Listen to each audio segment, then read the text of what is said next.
la tierra de nuestros abuelos, presentamos Añoranza de mi tierra. Añoranza de mi tierra. Un programa que nos traslada a aquellas hermosas épocas de oro, en la que crecimos alegres, orgullosos de nuestra patria, nuestra gente, nuestra vieja Cartago.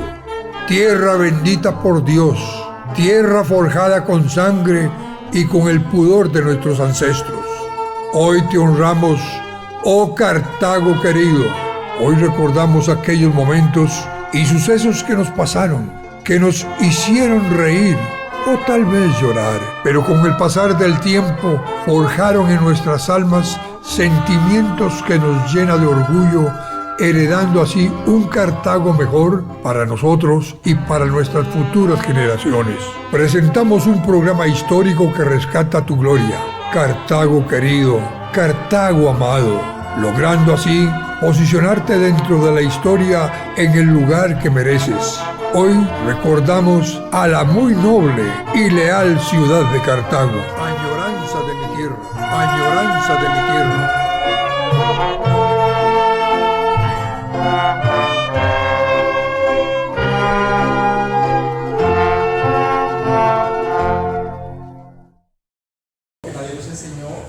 Bueno, muy buenas tardes.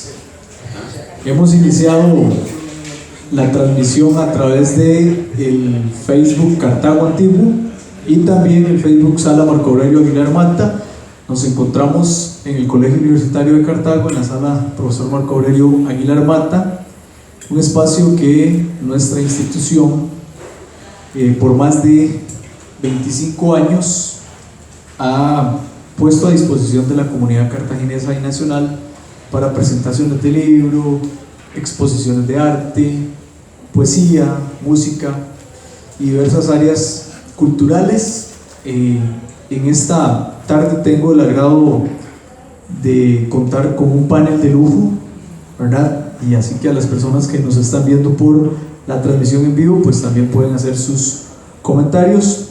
Nos acompaña esta tarde el doctor Arnaldo Moya, el doctor Óscar Aguilar Bulgarelli y el doctor Franco Fernández Esquivel, en el marco de una actividad de la Puebla de los Pardos, de las jornadas culturales de la Puebla de los Pardos que se iniciaron ya hace más de 10 años. Nos acompaña por supuesto el presidente de la Asociación Cultural Puebla de Pardos, el profesor Roger Fabricio Monje Campos, que ahorita le voy a dar la palabra, y un evento que es realizado gracias a diversas colaboraciones, como lo es la JASEC, que también nos acompaña acá personeros de la JASEC, Gloriana y compañía, compañeros de la administración y bueno, los estudiantes que eventualmente van a subir a ver la transmisión en vivo a través de Facebook.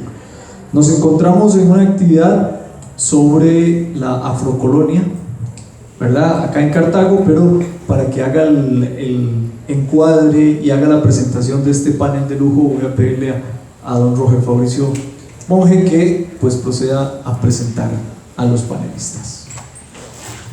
Gracias, Brian. Gracias a los presentes y a todos los que nos estén viendo o los vayan a ver en las redes. También muchas gracias por prestarnos su atención y también decirles que a través de la página de Facebook de la Asociación Cultural Puebla de Pardos se va a estar replicando la charla posteriormente. El panel, como dice Brian, de lujo, está constituido por el doctor en Historia Franco Fernández Esquivel, quien es uno de los precursores del estudio de la afrocolonia en Costa Rica en relación a sus trabajos de investigación. En realidad los tres se especializan en el área y dentro de todo su trabajo de investigación este ha sido un tema que ellos han desarrollado. Don Franco, desde su tesis de doctorado, ya apuntaba en esta dirección y nos da toda una información excelente a través de esa tesis, y su trabajo ya desde los años 70 apunta al origen de la negritud o de la afrodescendencia en Costa Rica en la afrocolonia y en Cartago con la Puebla de los Partos. Don Óscar Aguilar Bulgarelli, quien inclusive ha escrito sus libros sobre el tema de la esclavitud en la Costa Rica colonial, también hoy nos va a hablar sobre eso, igual que Franco nos va a hablar sobre la afrocolonia en Cartago. Y el doctor Arnaldo Gutiérrez Moya, quien dentro de todo su bagaje de investigación nos va a hablar de las esclavas de servicio doméstico en Cartago. En realidad es un panel de lujo y vamos a tener una perspectiva muy amplia y una cobertura prácticamente de todo lo que sucedía en la Cartago colonial y en la Costa Rica colonial. Bueno, no me queda más que dejarlos a ellos con sus exposiciones y muchas gracias. Empezamos con el doctor Franco Fernández.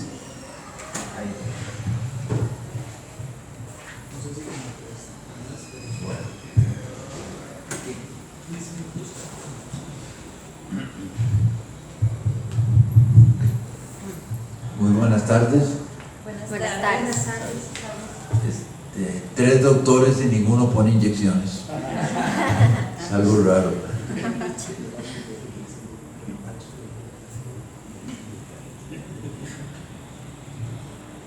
En el año 74, este señor, que dice que es menor que yo, pero por días,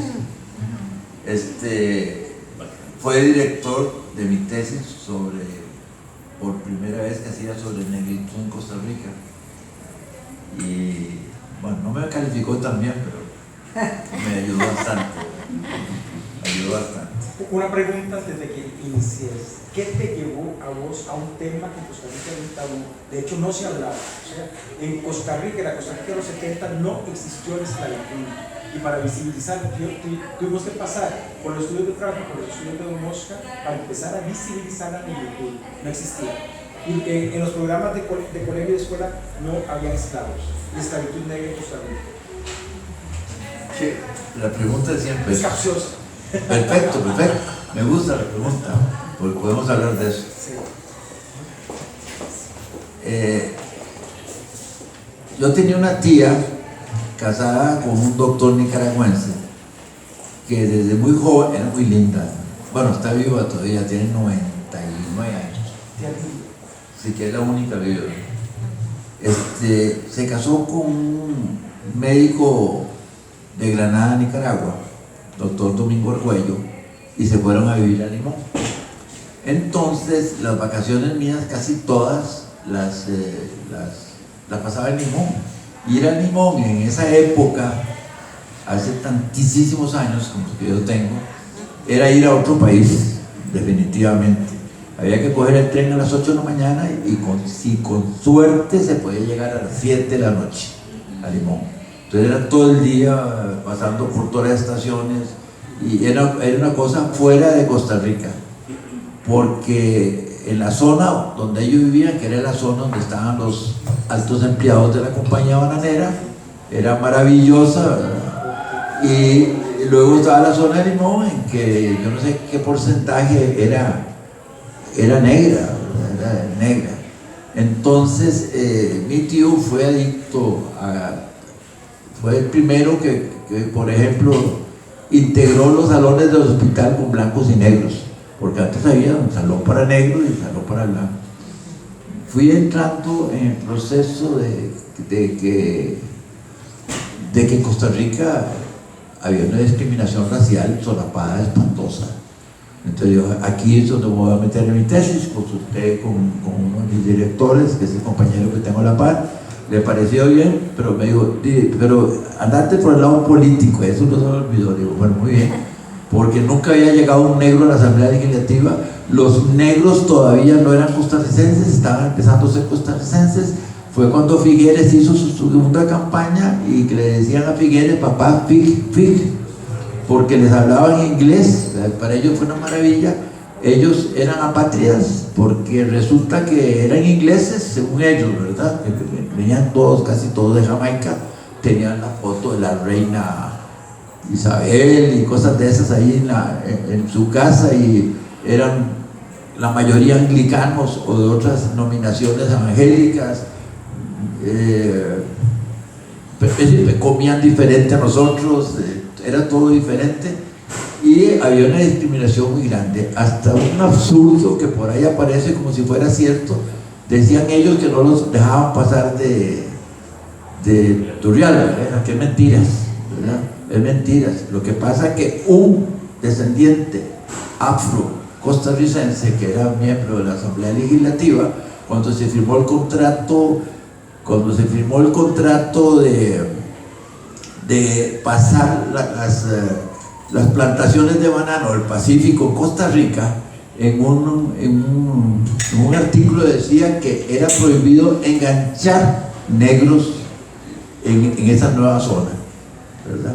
Y era una cosa inconstitucional, inclusive por ahí estaba y se firmó el contrato, sí, ¿verdad? Entre el Estado y las compañías bananeras. Y resulta que ese señor, me reservo el nombre, ustedes lo conocen porque es un doctor que hace milagros y cosas raras, todavía se murió hace años, pero hace milagros, opera en la noche, ustedes lo invocan y en la noche les opera el apéndice y cosas de esas, ¿verdad? Dice moreno, pero no cae. Sí, dice moreno, pero no es tan blanco como una caña. Pues ese señor fue el que metió ese articulito ahí, ¿verdad? Y entonces los negros de Limón, o los jefes de Limón, lo interpretaban que los negros no podían pasar de Turrialba. Y además cambiaban hasta maquinista, ¿verdad? Aquí tengo estos italianos que son terribles, de Turrialba hasta Cartago es el dominio de estos italianos. Bueno, útiles. Bueno, entonces, por ahí me entró el asunto, ¿verdad? Y empecé a ver que discriminábamos hasta con el lenguaje. Si uno está triste en un cementerio o un funeral, viste de negro, ¿verdad? Si se muere un angelito que va para el cielo, entonces va de blanco. Dice que negro por venir tengo yo, es que me ha ido tan mal con esa novia. Si todo lo negro era malo, pecaminoso, etcétera, y lo blanco no. Se presentó un hecho que yo creo que fue detonante para mí, en que Costa Rica empezó a tener relaciones con un país africano, y vino el embajador y otro señor de la embajada allá a presentar credenciales a Costa Rica, y lo invitaron a ir a un club en San José, omito el nombre, y se bañaron en la piscina, y llegó el administrador del club y lo sacó de la piscina porque eran negros. Entonces Fernando Bolio, ¿te acuerdas? Fernando Bolio, un escándalo terrible hasta en las Naciones Unidas y de todo llegó el asunto ¿verdad? Porque se ofendieron terriblemente esos diplomáticos como es, pero ese tipo de mentalidad me llamaba la atención. En Cartago mismo, un baile que había en el finado Club Social, ¿verdad? De gratos recuerdos, hay unas latas ahora sí.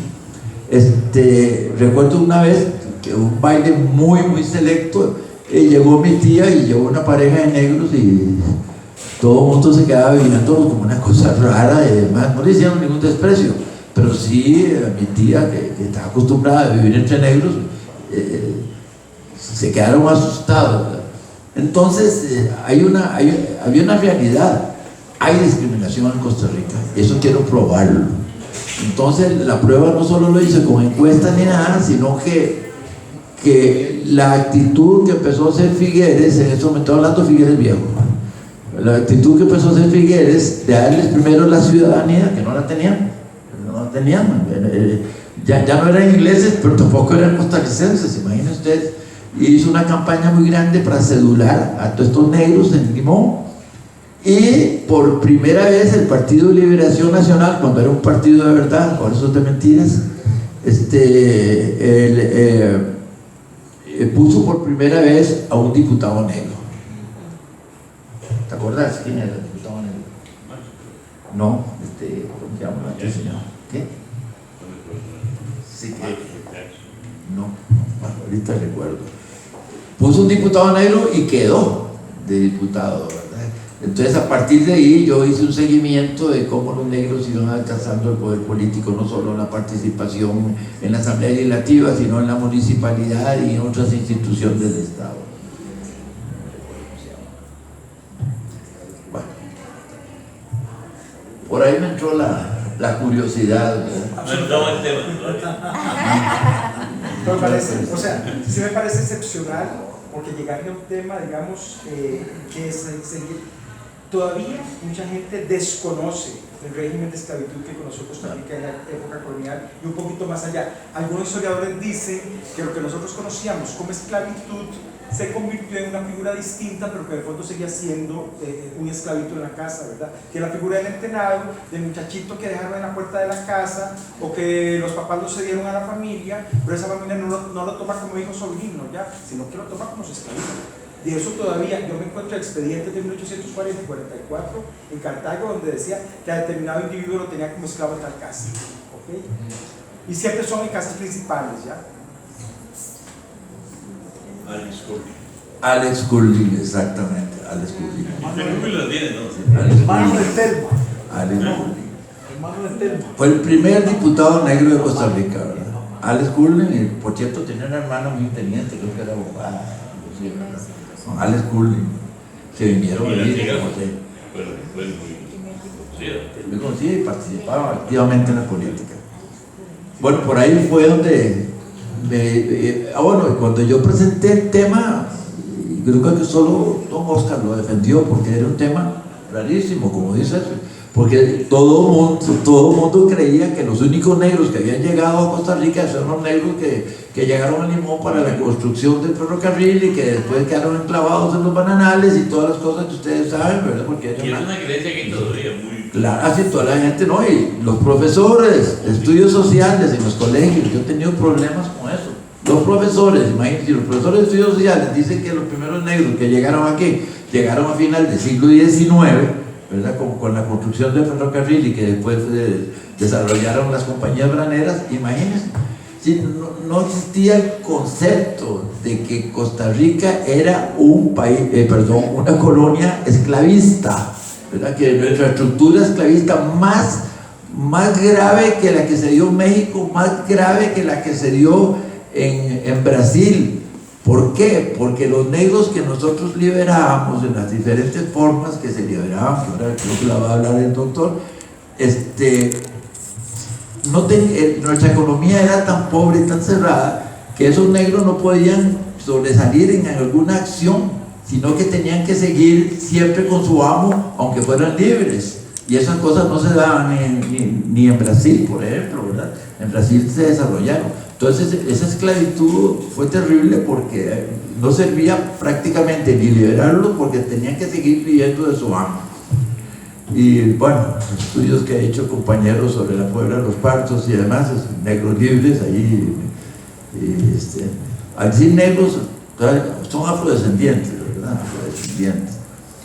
Entonces, costó mucho que me aceptaran la tesis, aunque me la desvió este señor hacia la participación política del negro. Siempre me metí en la cuestión de la colonia, y creo que por primera vez se empezó a investigar, y así aparece don Oscar haciendo todo un estudio que ahora creo que nos va a narrar por lo menos un resumen. Esto es una introducción nada más para que me hizo esa pregunta este señor, ¿verdad? Bueno, tal vez para continuar con esta introducción del porqué del tema que hizo aquí mi querido exalumno don Franco Fernández y compañeros. Eso es cierto lo que dice él, que tuve el privilegio de ser uno de sus directores de tesis, que por cierto la tesis de Franco tiene una característica muy importante, y él hizo esa tesis en conjunto con Héctor Luis Méndez, y fue la primera tesis en la historia de la Universidad de Costa Rica que sirvió para que Franco se licenciara en Historia y Héctor Luis en Ciencias Políticas. Fue la primera. Todos fueron personas que hicieron valer su calidad de ser humano. Y no hubo grupo que se distinguiera, digamos, notoriamente que se hicieron un Correcto. grupo de otros, ¿ya? Entonces, esa idea de que Costa Rica era una sociedad, todos igualiticos, todos hermaniticos, todos hermanos de la misma lata de leche clean, como podríamos decir, ¿verdad? Obviamente era falsa. Y sobre todo ese tema de que no había esclavos, a mí me pareció tan irracional decirlo, y que se repetía año con año en las escuelas, en los colegios, porque la historia de Costa Rica, de don Carlos Monge, mi querido profesor, y en serio que muy querido y muy respetado, sí me parecía una barbaridad que se siguiera enseñando en las escuelas. Entonces empecé a investigar un poco en los protocolos, y ya para el año de 1973 y después en 1974 publiqué un avance de investigación sobre la esclavitud negra en Costa Rica y algunos datos que demostraban que sí había habido una esclavitud negra. Bueno, de ese primer avance de investigación, 20 años después saqué la esclavitud negra en Costa Rica. No voy a decir que fue que duré 20 años haciendo toda la investigación, porque nadie me lo va a creer, obviamente.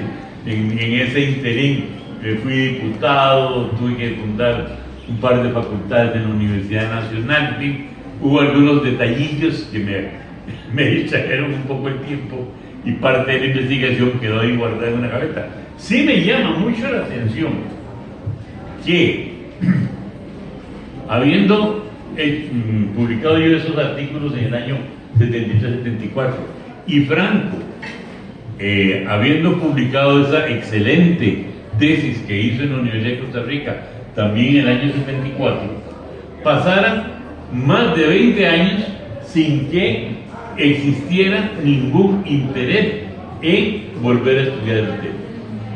Es cuando yo saco la primera edición del libro, que el tema como que dijeron, ahí están descubriendo el agua tibia.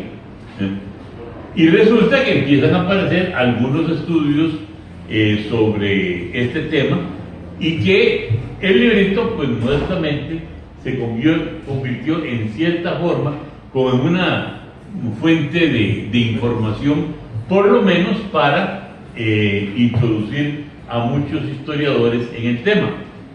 No digo que el libro es perfecto, no existe el libro perfecto, no hay primera investigación perfecta, menos obviamente la capacidad de análisis de otros compañeros que han escrito después me supera enormemente, pero sí tiene el mérito de haber sido eso, de haber sido el primero. Como primero fue el libro sobre el 48, Excelente. en trabajar sobre ese tema en Costa Rica, y así algunas cosillas, pues me ha servido a poner el banderín para que algunos arranquen la carrera detrás de uno y además lo superen, que era más. Bueno, así es que en Costa Rica, claro que hubo esclavos, y ya no éramos entonces un dato muy importante. ¿Qué significaba eso que hubiera esclavos? Aparte de todo el carácter terriblemente deshumanizante que puede tener la existencia de la esclavitud. Sinceramente, considero que lo más importante después de eso es darse cuenta, no solamente que teníamos una sociedad absolutamente desigual, que ya no solamente era que habían esclavos y libres, sino que también esa sociedad se dividía tremendamente entre nobles. Había gente, también dice don Carlos Monge en ese mismo texto, que en este país había gente que se reputaba, que no se reputaba como noble, al contrario, se reputaban como nobles, y hay procesos de muchas familias de Costa Rica que tratan de encontrar su gatica de sangre azul en alguna parte. Y también habían plebeyos que también eran considerados como tales. Era realmente una sociedad tremendamente desigual, en donde el esclavo, hay que tomar en cuenta, jugó un papel muy importante y trascendente en la formación de la oligarquía nacional que va a gobernar este país hasta hoy, con costarricenses viejos con corona y costarricenses nuevos con corona también. Entonces, esa sociedad privilegiada, y cada vez se ha ido privilegiando más, pero estos temas de otro costal, que no me pongan a hablar de eso porque sí que nos da como a las 10 de la noche. Esa sociedad se creó aquí. ¿Y por qué? Porque ¿en qué se ocuparon primero los esclavos? Se ocuparon primero que nada en ir a trabajar a los cacaotales de Matina. Y cuando se habla de los cacaotales, no hay que pensar en un señor que tenía 2 o 3 arbolitos de cacao ahí en los márgenes del río Matina. No, tenemos que hablar de fincas intensas, 28.000, 30.000, 35.000 árboles de cacao, se dice pronto, y no se tiene idea de lo que realmente significa una plantación de cacao de esa magnitud. Es más, y aquí se lo digo sin conocimiento, simplemente porque me parece que es así, en este momento en que el cacao está retomando una actividad económica importante en el país, no creo que haya una finca de 30.000 árboles de cacao en Costa Rica en este momento. No lo creo. Bueno, pues en aquel tiempo habían de 28, 30, 35 y hasta 40.000 árboles. Pero además, ¿qué significaba eso? Significaba que entonces una finca de esa magnitud, pues no la podían atender los cartagos, que además les venía muy mal el clima atlántico, sino que había que tener una mano de obra que se encargara de esas fincas. Y la mano de obra ideal era el esclavo negro. Entonces empezamos a ver que hay muchas familias cartagas que tenían 15, que reportan 20, que reportan o más esclavos. ¿Y eso qué significa? Un capital enorme, enorme, porque un esclavo valía, pongámoslo como un término medio, 250, 300 pesos, en buena condición. Pero ¿cuánto valía una casa en Cartago? 30, 35, 40 pesos. O sea, que el que tenía un esclavo tenía la capacidad de tener 5 casas en Cartago. Y el que tenía 20, de ahí, podía tener una urbanización. Entonces eso lo que refleja claramente es el nivel económico de esa clase privilegiada que había en Cartago, que a su vez eran los que llegaban a ocupar los grandes y más importantes cargos administrativos también. Y eclesiásticos, correcto. Entonces, vemos cómo esa relación de dinero, poder y también lo religioso ya empezó a entrelazarse muy íntimamente en el periodo colonial. Y nos da esa relación, por ejemplo, muy interesante. Yo hice en este libro un pequeño gráfico que nadie entiende. Gracias a Dios, y al propio lo hice. Es este que está aquí. Yo sé que nadie lo entiende, porque es ilegible. ¿Y por qué lo publico si es ilegible? Porque sí es legible una cosa muy importante, la parte superior. Si ustedes ven, estos son los matrimonios que se dan entre las familias esclavistas. Los de más esclavos y los de menos esclavos. O sea, entre menos esclavos tenía la familia, menos matrimonios hay. Entre más esclavos tenía la familia, más daban los matrimonios entre ellos. Entonces, ¿qué es lo que dice este gráfico? De que las familias Alvarado, los Bonilla, etcétera, etcétera, eran las grandes familias esclavistas, por lo tanto, eran el sector superior que se casaban entre ellos para mantener el poder político y el poder económico que esa actividad les daba. Posteriormente, ya cuando el esclavo no solamente es un instrumento económico en Matina, empieza a aparecer, o no a aparecer, sino a desarrollarse con más fuerza su presencia en el Valle Central y especialmente en Cartago, aunque también hay pueblos de los pardos, donde estaban los esclavos, en Heredia, en Alajuela, en San José, están las pueblas de los pardos. En San José, por ejemplo, es el barrio Santa Lucía, y donde está el hospital geriátrico, donde aquí a Franco me lo atiende muy bien. Y a mí también ahí, esa era la puebla de los pardos. Yo voy de Tencha. ¿Ah? Yo voy de Tencha. Ah, usted es de Tencha, ese es su geriátrico, ahí lo matan.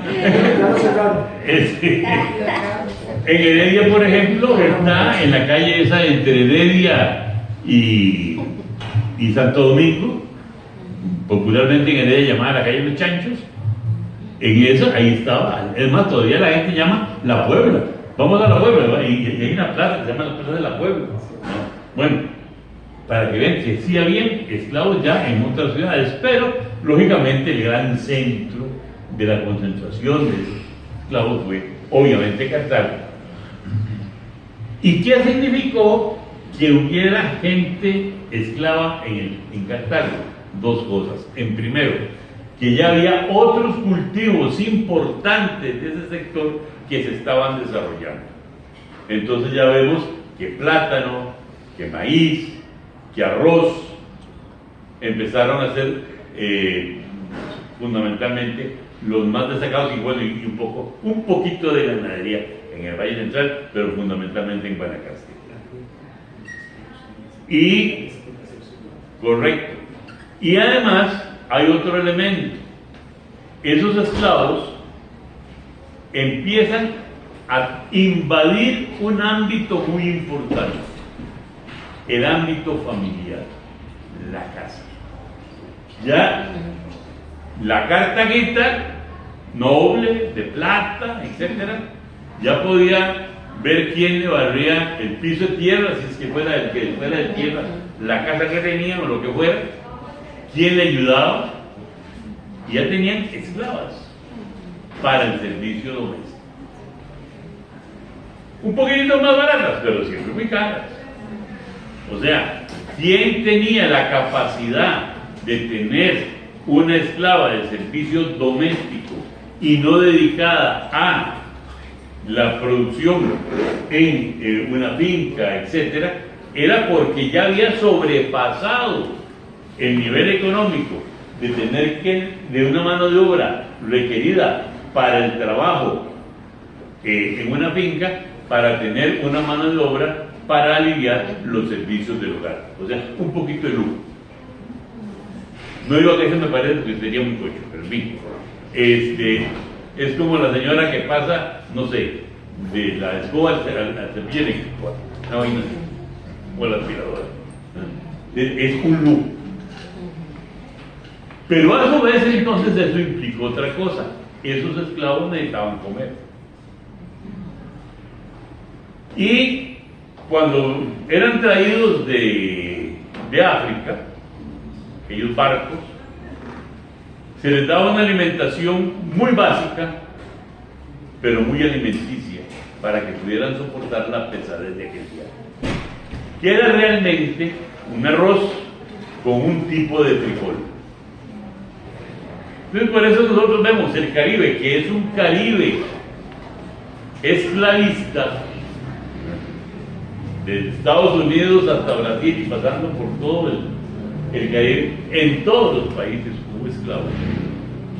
Y en todos encontramos lo mismo, esa combinación arroz y frijoles, llamen ustedes como quieran, bandera, moros y cristianos, y obviamente gallo pinto. El otro día me daba mucha risa ver que hubo una polémica en el periódico que dónde había sido el originario el gallo pinto, que si en Nicaragua o en Costa Rica. Yo decía, pequeñistas más estúpidos, pues. No anda la palabra, pero no parece. Ni en Nicaragua ni en Costa Rica. Son los esclavos. llámelos en otros fondos como quieran, pero, o que son rojos y son negros los frijoles, pero el arroz siempre es blanco. ¿Por qué? Porque fue una herencia de los esclavos, producto de la necesidad que ellos tenían para comer. Pero resulta que nosotros nos comemos ese gallo pítico todos los días, muy felices con un plátano maduro, absolutamente negro y esclavo.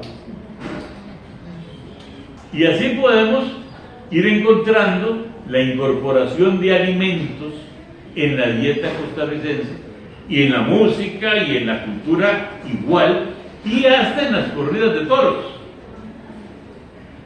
Porque, hablando un poco de las costumbres heredadas, las corridas de toros un poco se daban momentos de fiesta. En Cartago se cerraba la plaza y ahí habían corridas de toros, y en San José habían corridas de toros, pero divididas en dos partes. Una a la usanza española un poco, hasta vestidos a la usanza española un poco. Y para participar en esas corridas había que pagar. Entonces no todos tenían el dinero para pagar su participación en la corrida de toros. Pero había una parte que era gratuita, que era la primera parte. ¿Y qué se hacía? Se tiraba un toro a la plaza. ¿Y quiénes participaban? Los mulatos, los negros, los mestizos, etc. O sea, la parte popular, la corrida de las ticas, viene de ahí. Y es una herencia, obviamente, también negra. En fin, que ese esclavo colonial fue un esclavo muy importante, porque sobre todo no solamente nos da una tradición social, una tradición cultural, sino que, para redondear la idea, nos dio el origen de la oligarquía económica y el dinero de esa oligarquía económica. ¿Qué pasa al final del siglo XVIII? Que mucha de aquella actividad cacaotera empieza a decaer, y muchos de esos cacaoteros se hicieron tabaqueros y empezaron a cultivar el tabaco, fundamentalmente incluso en los alrededores de San José. ¿Por qué? Porque tenían una seguridad económica muy importante, y era que la factoría de tabacos que le recibía el producto estaba donde estaba el Banco Central, porque tengo ustedes una idea. El mercado más seguro no podían tener. Y habían otras exportaciones, y por eso el camino de las mulas, y no me estoy refiriendo a ningún camino en especial hoy día, que también merecería muy honorablemente ese nombre, o de los mulos, como quieran, sin problema. Ustedes se ponen exceso. En donde se exportaba ganado, carne, cebo, etc. Pero esos tabaqueros ya empezaron, esos cacaoteros empezaron a transformarse en tabaqueros. Y esos tabaqueros, gracias a un Cartago como don José Santos Lombardo y su hermano don Rafael Gallegos Alvarado, que eran, no, eran hijos de la misma mamá, pero y además primos de don Pablo Alvarado Bonilla, obviamente. Empezaron encontraron otra actividad muy importante para aquel final del siglo XVIII, principio del XIX, las minas, la actividad minera. Y sin llegar a las exageraciones que podemos encontrar allá en el norte hoy día, sí desarrollaron una actividad minera importante que era más productiva incluso que el tabaco. Hasta que apareció un producto bendito que vino a cambiar todo el esquema del resto de la historia, el café. Entonces, los cacaoteros, tabaqueros y mineros se hicieron cafetaleros. Y hoy son cafetaleros, industriales, banqueros, y todos por igual explotadores.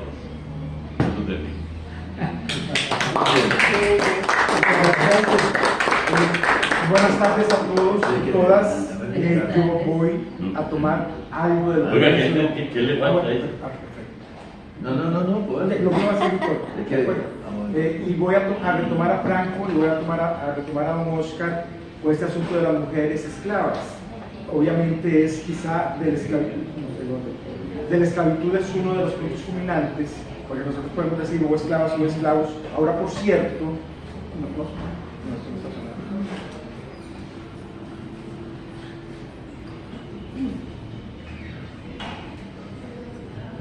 Sí. muchas gracias.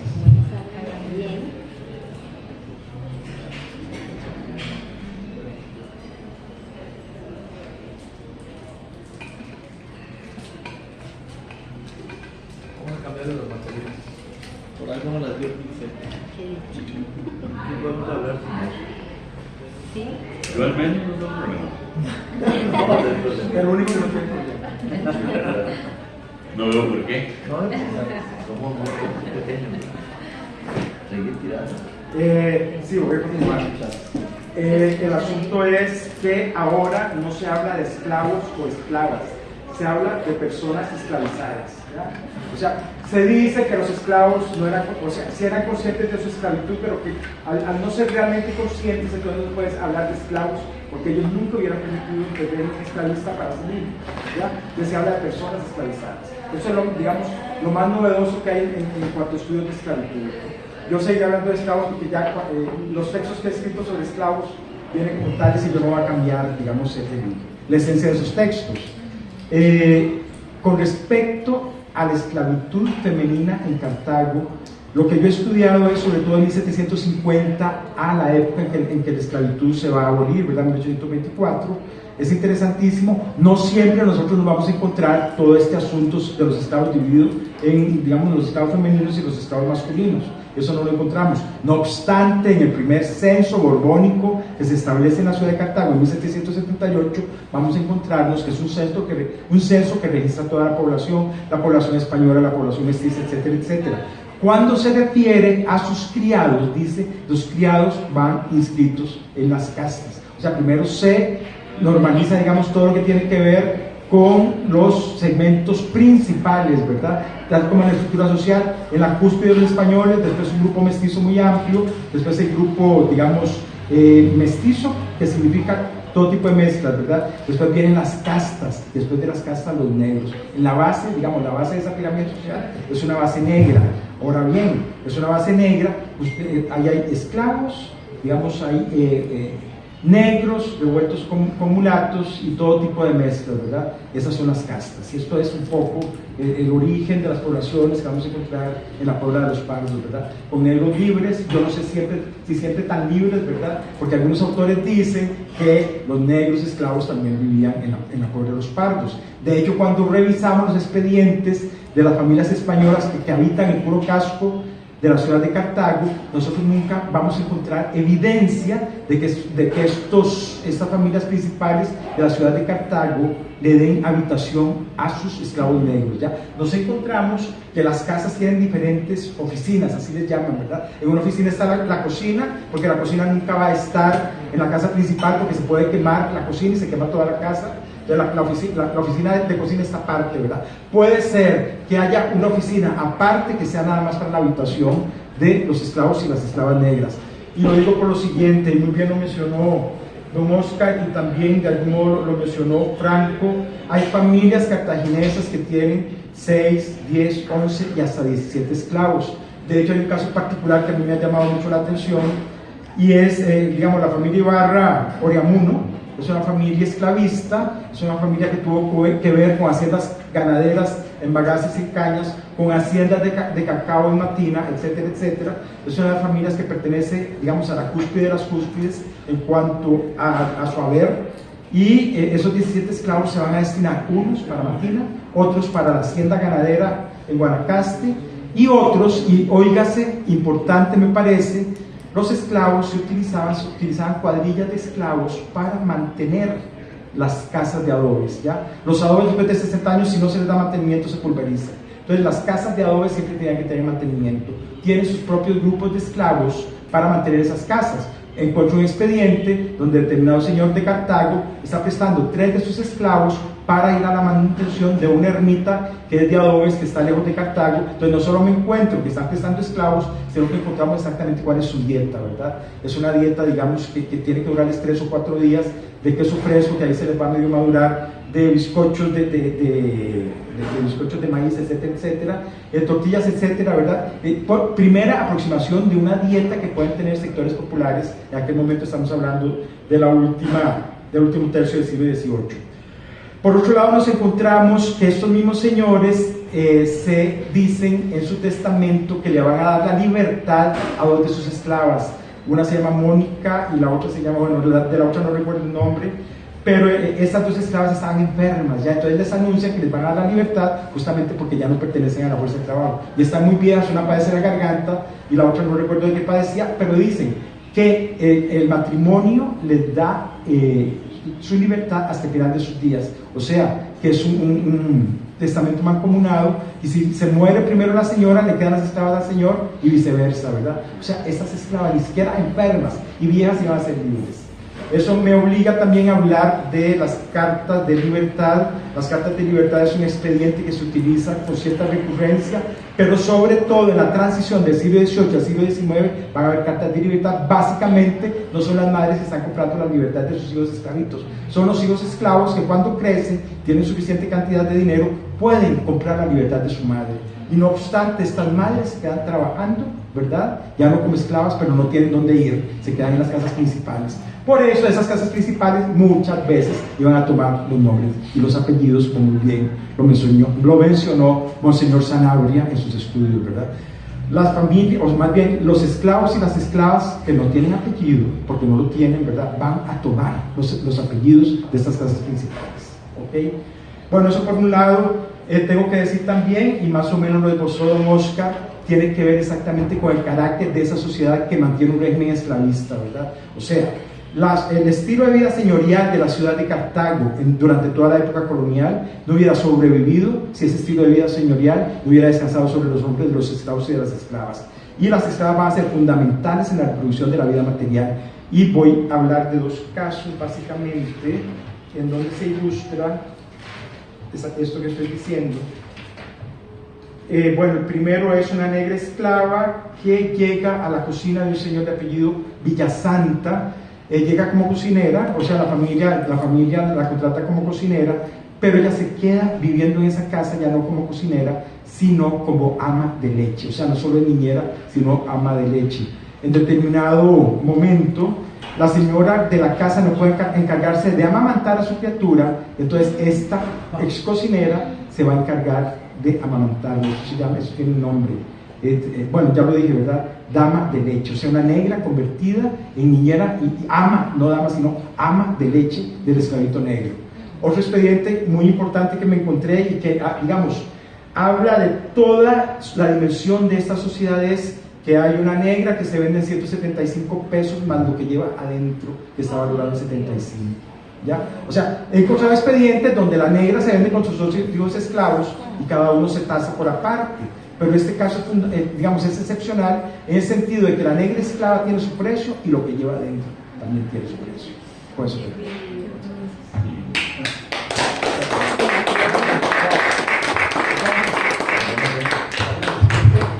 Me hablo mudo. Bueno, yo quiero defender la tesis del compañero. Encontramos definitivamente negros en Costa Rica desde mucho antes de lo que pensábamos. Es decir, desde la época en que se desarrolla la esclavitud en Cartago, la época de la Puebla de los Partos, que ahora yo también considero que muchos de la Puebla no eran del todo libres, sino también esclavos, y que quiero referirme, pues, primero que todo a la procedencia de los esclavos negros en Costa Rica.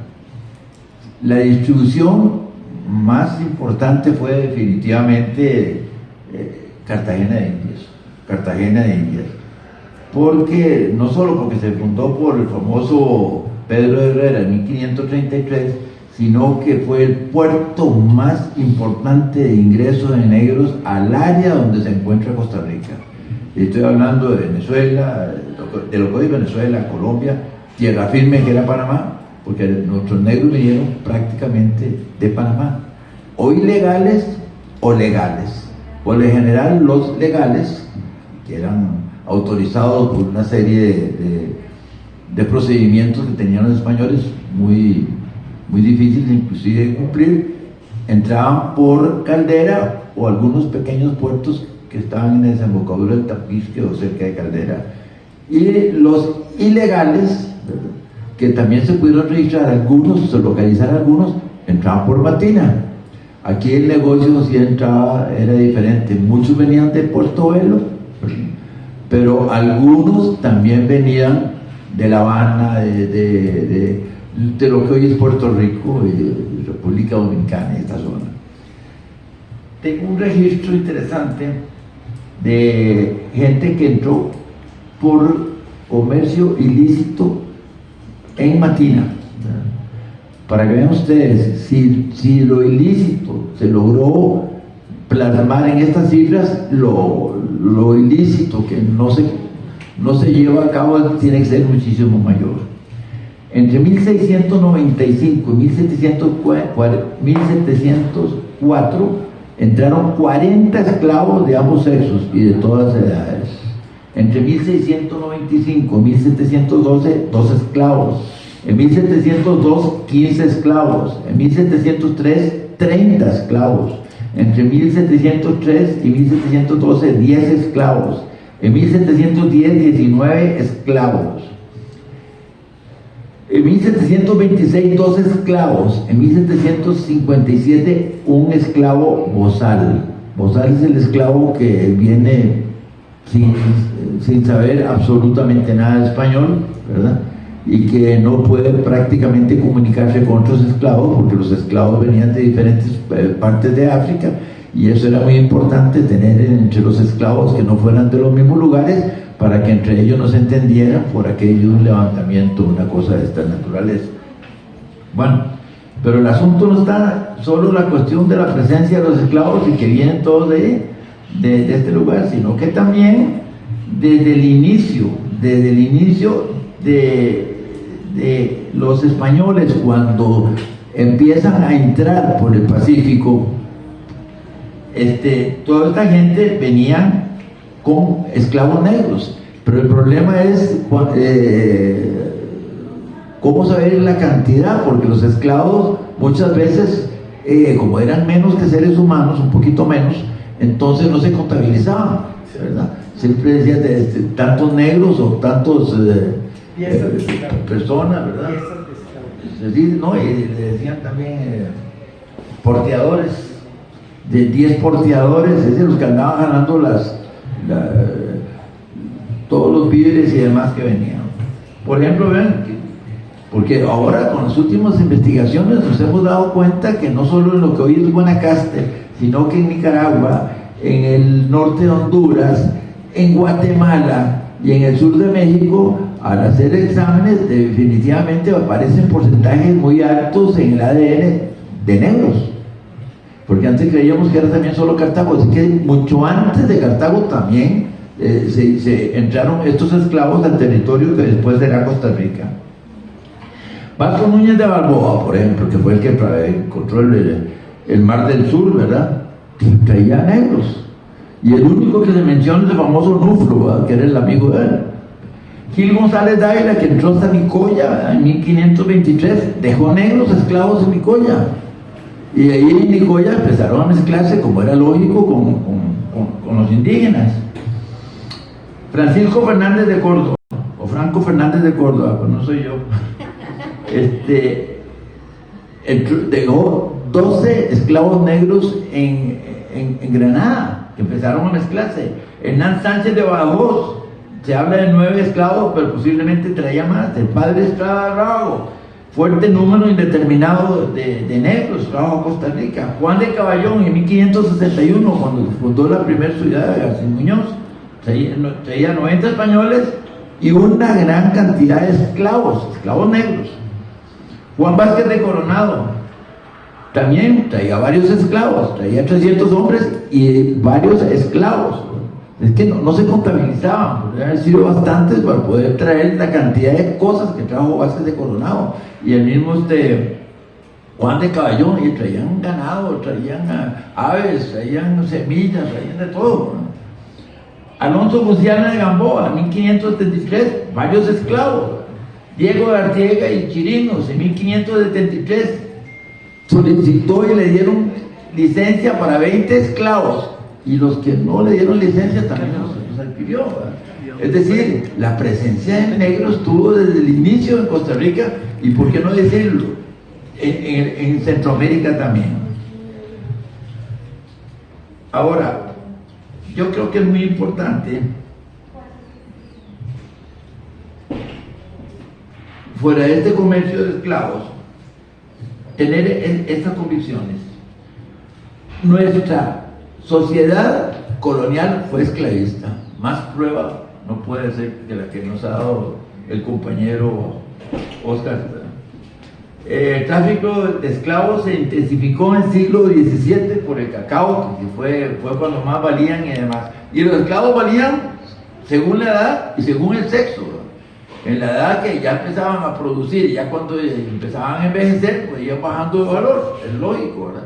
Igual las mujeres, cuando las mujeres podían servir hasta de nodrizas, como está hablando el compañero, valían más y bajaban, dependían también entonces de la actividad y de la edad. ¿Cómo se sabía la edad? Oye, como hace unos caballos ahora, les sabían la boca para ver cuántas muelas tenían, cuántos dientes, si tenían los colmillos, si tenían la cordal. Si tenían la cordal de gente muy joven. Imagínense qué cosa más triste, no había ningún registro para saber qué edad tenían. Ahora, ¿cuál ha sido la fuente fabulosa? Y los protocolos coloniales, definitivamente, ¿verdad? En estos protocolos coloniales, ahí encontramos donaciones, ventas, manumisiones, herencias, dotes, permutas, de todo, ¿verdad? Y se dio un primer trabajo muy interesante de John Richmond y James Levitt. Este señor por primera vez usa el sistema de cómputo para llevar los récords, ¿verdad? Cometió un solo gran error, que se lo hizo ver un compañero de nosotros, el profesor, ¿verdad? Que todo lo que hizo fue sobre los protocolos, pero también fuera de los protocolos había otras cosas, ¿verdad? Como, qué sé yo, el complementario colonial de los archivos nacionales, que no están en los protocolos, pero era eso. Y sacó cosas muy interesantes. Logró sacar en un periodo de 80 años aproximadamente, que se dieron 616 negros, un 35%, mulatos, 1104, que tenían sangre negra, 62%, y mezcla con indio, 36%, ¿verdad? Y empieza a hablar de los hombres, ¿verdad? Cuáles eran negros, mulatos, o mezcla con indios, cómo eran las mujeres, etc. Y al final llega a la conclusión que en ese periodo, aproximadamente de 80 años, se logró contabilizar solo en los protocolos de Cartago 1.756 esclavos. ¿Qué les parece para la época? Llegó un momento, creo que lo dice el compañero, un momento que en la Puebla había más habitantes que en el centro de Cartago. Ahora encontramos entonces en Guanacaste, porque desde un principio se dieron negros, y después los de la Puebla de los Pardos, cuando empezaron a cambiar de actividad, emigraron a Espíritu Santo de Esparza, y en Espíritu Santo de Esparza es donde más negros se ha dado en todos los censos. Y el Espíritu Santo de Esparza empezaron a subir hacia el norte para formular o desarrollar las haciendas que ellos se sentían más libres hasta cierto punto en Bagaxí o Agaces y en Las Cañas, ¿verdad? Que era de Costa Rica, que es otro de los grandes errores, ¿verdad? Y todavía el ministerio pega gritos en ese sentido, ¿verdad? Guanacaste no era Nicoya, Nicoya era otra cosa, Nicoya era de Tempisque hacia el oeste, de Tempisque hacia el este siempre ha sido Costa Rica, ¿verdad? El límite de Costa Rica estaba, creo que en el río Salto, río Salto, un río que hay antes de llegar a Liberia, que es afluente del río Tempisque, pero toda esa zona, y que fue zona de grandes haciendas, siempre fue de Costa Rica, porque las haciendas que se daban después del río Salto, donde estaba Guanacaste, que es la actual Liberia, se llamaba Guanacaste, ahí sí las haciendas eran de gente nicaragüense, que por lo general sus dueños estaban en Rivas, que fue precisamente cuando vino eso que llaman anexión, que no es una anexión, porque nosotros nunca nos anexionamos la alcaldía mayor de Nicoya, es una idioteza la de anexión. Siempre Guanacaste o Liberia no estuvo de acuerdo, porque eran nicaragüenses, gente de su actividad nicaragüense. Ya lo había mencionado hace un rato que nuestra colonia, Costa Rica, no difiere del resto de Hispanoamérica. La esclavitud fue espantosamente fuerte por tener una economía muy cerrada, de muy pocos los que tenían bienes y que no había cómo activarse en el comercio una persona libre si verdaderamente la economía era cerrada. Por más que le dieran la libertad, tenía que seguir dependiendo de su dueño. Que el esclavo fue un factor muy importante de la producción, por Dios, no fue un esclavo por esclavo. El compañero nos habló de las mujeres, ¿no? Eran muy importantes en el desarrollo casero de las familias más importantes de Cartago, pero el esclavo en Costa Rica fue un factor muy importante de desarrollo. Lo vimos con el cacao, lo vimos después con la caña de azúcar, que era donde sacábamos las famosas panelas de azúcar, lo vimos en las haciendas ganaderas, ¿verdad? Y ese fue un factor muy importante el negro en el desarrollo. El comercio ilegal no solo se dio en Matina, sino también se dio en puertos muy pequeños hacia el norte de Matina y hacia el sur de Matina. El problema que se tuvo es que había algo rarísimo, ¿eh? Los esclavos que fueron factor de intercambio. Nosotros comprábamos esclavos con cacao, una cosa rarísima, ¿verdad? Y los ingleses, ¿verdad? Nosotros teníamos mucha relación con los ingleses, con los piratas, era lógico. Los cartagos siempre hemos sido súper buenos comerciantes. Ustedes van a cualquier lugar, a San Carlos, a San Isidro en general, a Heredia, etcétera. Los más importantes y los más ricos, ¿verdad? Son gente que viene de Cartago, porque somos fabulosos. No se les puede olvidar a ustedes que no solo comerciábamos con los ingleses, porque nos brincábamos todos los impuestos españoles. Usted sabe lo que un producto, el primero España no producía nada, tenía como 800 años de estar peleando ahí con los árabes o con esta gente de la zona que hoy es de Marruecos. No producía nada, tenía que comprar los productos en lo que hoy es Francia y Inglaterra. Entonces tenía que pasar por una cantidad de impuestos, la salida de Sevilla o donde fuera, la llegada a La Habana, otro impuesto, la llegada a Veracruz, otro impuesto, la llegada a México, otro impuesto, y iba bajando. Cuando llegaba un producto que valía uno allá, aquí valía 15, 20, nosotros comprábamos entonces Matina y todavía lo traíamos aquí. Que los cartagos eran fabulosos, que somos fabulosos los cartagos, imagínense ustedes. No solo los traíamos el contrabando de aquí, los encaramábamos en las mulas y los mandábamos para Panamá. Ahora es al revés, vamos a Panamá a comprar calzones para venderlos aquí, ¿verdad? Pero el camino de mulas, en 1608, los cartagos dieron un camino de mulas de aquí a Panamá, y ahora no podemos ni terminar una carretera, ¿verdad? No teníamos buen ministro de transporte. ¿Ah? Teníamos buen ministro de transporte. Ah, sí, un gran ministro de transporte tenía, era una perfecta mula, muy buen mulero, ¿verdad? Entonces vean ustedes qué interesante, es que el Cartago siempre pensó de Nicaragua y de Honduras comprábamos mulas baratas, las recordábamos en el potrero de Heredia, ¿verdad? Y nos las traíamos para Cartago y allá las comprábamos en el cuarto, 5 pesos, y las vendíamos en el canal de Panamá, canal seco, ¿verdad? Canal de Panamá, y en 32, 34 pesos, más todo el contrabando que llevaba encima la mula. Era fabuloso, claro, el negocio era casi un 60% de los sacerdotes, porque para poder estudiar en esa época hay que ser sacerdote, ¿verdad? Y si no, no podíamos ir ni a León, mucho menos a Guatemala para cultivarnos. Entonces, vean ustedes que todo está interrelacionado, y en todo esto aparecen siempre gente afrodescendiente. Lo de la Puebla de los Pardos ni quiero ni meterme, ¿verdad? Porque aquí está el especialista y puedo incurrir en grandes errores, ¿verdad? Y yo les digo pues que muchas gracias que nos hayan escuchado.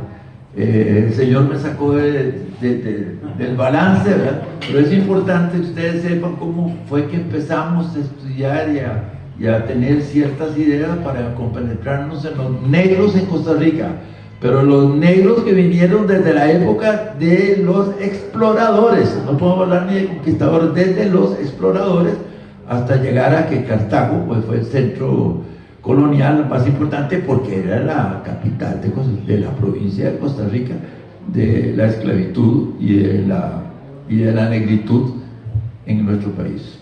Muchas gracias.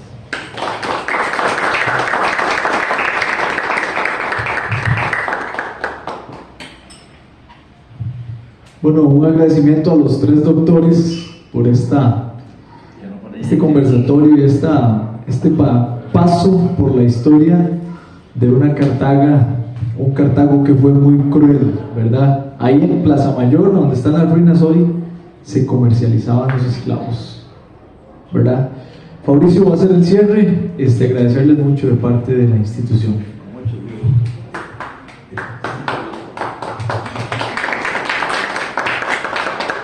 Antes de cierre de Fabricio, va a haber un cierre mío, ¿ok? Sí, es cierto, ¿ya? Nosotros podemos ver en una perspectiva actual que la esclavitud fue absolutamente cruel y, si se quiere, miserable, ¿verdad? O sea que como producto humano ningún ser debería estar esclavizado. No obstante, si nos ponemos ante aquella sociedad colonial costarricense y cartaginesa, que es la nuestra, ¿verdad? Tenemos que saber y tenemos que entender que para ser miembro del grupo dominante tenían que tener esclavos, no de otra manera, ¿ya? De todos los bienes que exhibe la élite cartaginesa, el principal bien, ya lo dijeron aquí, no son las casas, no son las joyas, son los esclavos, ¿ya? En México, para 1782, dice Silvia Cristina Rom, que si un mexicano o una mexicana tenía 3 esclavos en la Ciudad de México en 1780 y algo, que pertenecía al grupo dominante, ¿ya? Y en Costa Rica, o en aquella provincia de Costa Rica, y en Cartago nos encontramos que esas familias no tenían 3 o 4 esclavos, ¿verdad? Llegaban a tener 15, 17, 20 esclavos, y pertenecían a ese grupo dominante. Entonces, a lo que voy es a lo siguiente, ¿ya? En una sociedad colonial, que es una sociedad precapitalista, factores como estos, ¿verdad?, que hacían de las familias principales, qué sé yo, el número de esclavos, o si se quiere, las catandotes y las arras matrimoniales y todo este asunto que tiene que ver con una sociedad colonial precapitalista como la cartaginesa, pues era importantísimo tener esclavos, ¿verdad? Y esclavos ya no solo para el servicio doméstico, sino para las haciendas de cacao y de ganado, pero también, digamos, lo mencioné, ¿verdad?, que era importantísimo tener las cuadrillas de esclavos en la reparación de las estructuras de vivienda, ¿okay? Y de las iglesias y de los servicios públicos. Muchísimas gracias. Don Fabricio. Un último detalle que me parece muy importante para que tengan ustedes una idea. Yo en este libro tengo un cuadro sobre lo que es el tráfico legal y en protocolos, limitado a esos dos elementos: tráfico legal y en protocolos. En otro lado está el tráfico ilegal y el tráfico que también aparece en otros sectores del archivo, por ejemplo, como complementario colonial. Es el tráfico legal en protocolos. Entre 1600 y 1825, o sea, en 225 años, yo detecto en protocolos 2.915 tratos de esclavitud. O sea, 2.915 15 negocios, de los cuales negros criollos, o sea, negros ya que nacen en Costa Rica, hubo 291. Pero vean que este dato es muy interesante. Mulatos, considerados esclavos, 998. 998. O sea, que entre el negro criollo y el mulato hay 998. ¿Qué es un mulato? El hijo de un negro y un blanco. O sea que los padres coloniales tuvieron mucha actividad. ¿Los padres sacerdotes o los padres? Yo no sé, yo ya no encuentro, ahí es un problema de nada, no me meto. Pero imagínense ustedes, un dato interesante, que los mulatos superan casi en 4 lo que es el negro criollo. Pero también hay el mulato blanco, que se identifica, y sobre todo eso ya en el siglo XVIII empiezan a aparecer el mulato blanco. O sea, ahí hay una cantidad enorme de relaciones previas, 123 personas. Esos datos, digamos, si lo comparamos con los negros que vienen directamente de África, entonces, en cuanto al origen de casta, el Congo encontramos 57 casos, el Sambo 32, el negro Mina 29, en fin, ahí para abajo, vemos que realmente una parte muy importante de ese tráfico de esclavos se dieron o con criollos o con mulatos. O sea que a pesar de haber nacido en Costa Rica y de ser emparentado con el sector blanco, no les concedían su libertad, sino que los mantenían como esclavos. Bueno, agradecerles a nombre de la Asociación Puebla de Pardos y de la organización del Festival Intercultural Puebla de Pardos y de todas las organizaciones que participan ahí. Agradecerles a los señores panelistas su intervención, darles un merecido aplauso que se dan.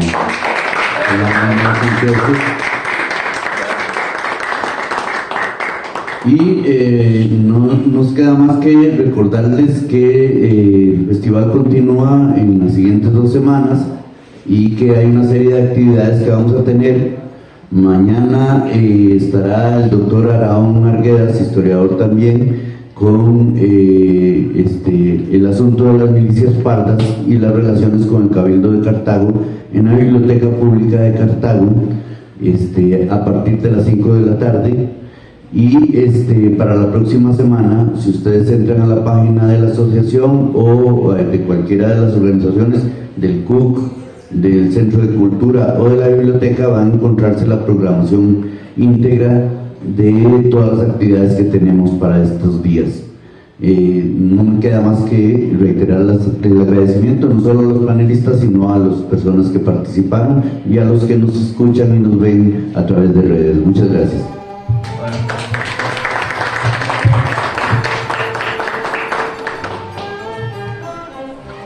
Añoranzas de mi tierra, al rescate de nuestra historia. Les esperamos el próximo jueves a partir de las 7 de la noche. El canal de Cartago Antiguo en Facebook y en YouTube. Añoranzas de mi tierra.